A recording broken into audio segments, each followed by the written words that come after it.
يا عيني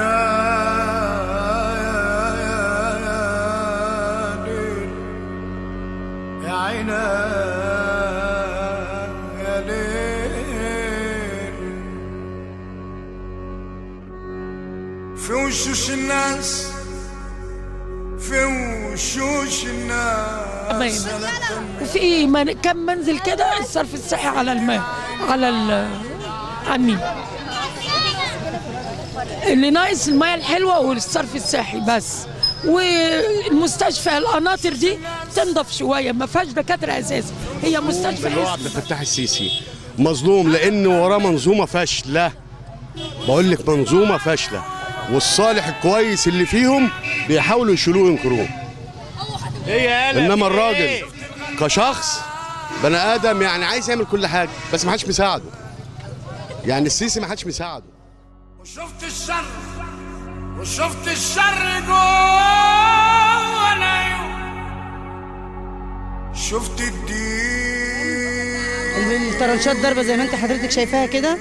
يعني عندنا لا مؤاخذه الميه اللي في النيل ديت احنا عايزين نطهرها، ما بنلاقيش حته كويسه حاجه كويسه نغسل فيها الميه او تيجي هنا خالص، تيجي على الطريق بس. لكن هنا الزباله عندنا قدام شويه واصله لنص الشارع. الميه مش حلوه خالص. يعني الفلاتر نفسها بتغير الشمعة كل 3 ايام سودا، فبنشتري ميه. وتاني حاجه برضو الصرف الصحي، يعني هنا شغاله على نظام الطرنشات والحاجات دي، ف حاجه مش حلوه خالص.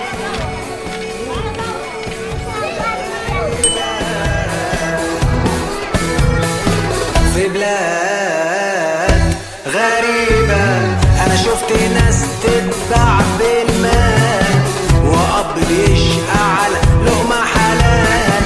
أنا شفت ناس تتباع بالمال، وأب بيشقى على لقمة حلال. أنا عندي 27 سنة. لا احنا بنشتغل يومية ونقعد 10، ما بنلاقيش نصرف وما بنلاقيش نشرب. يعني اللي الشرب هنا المية هنا وحشة، ما نعرفش نشرب مية. بنروح اخر البلد عشان نشتري ميه.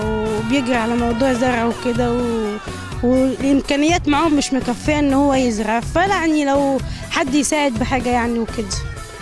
لان احنا سالنا على موضوع الزرع ده، الناس عايزه 150,000، فهم هيجيبوا منين؟ عايزين يعني حد يساعد. يعني احنا مش بنطلب مساعده ان الناس تدفع المبلغ كله، لا حد يساعد معاهم بحاجه. مشاكل ان الهاموش والناموس وبسبب الفيران برضو مأثره معانا كتير، واللي هو الاطفال برضو بتتعدي منها. انا معايا ابني صغير اهوت خد فيروس من الجو بسبب التلوث اللي احنا فيه.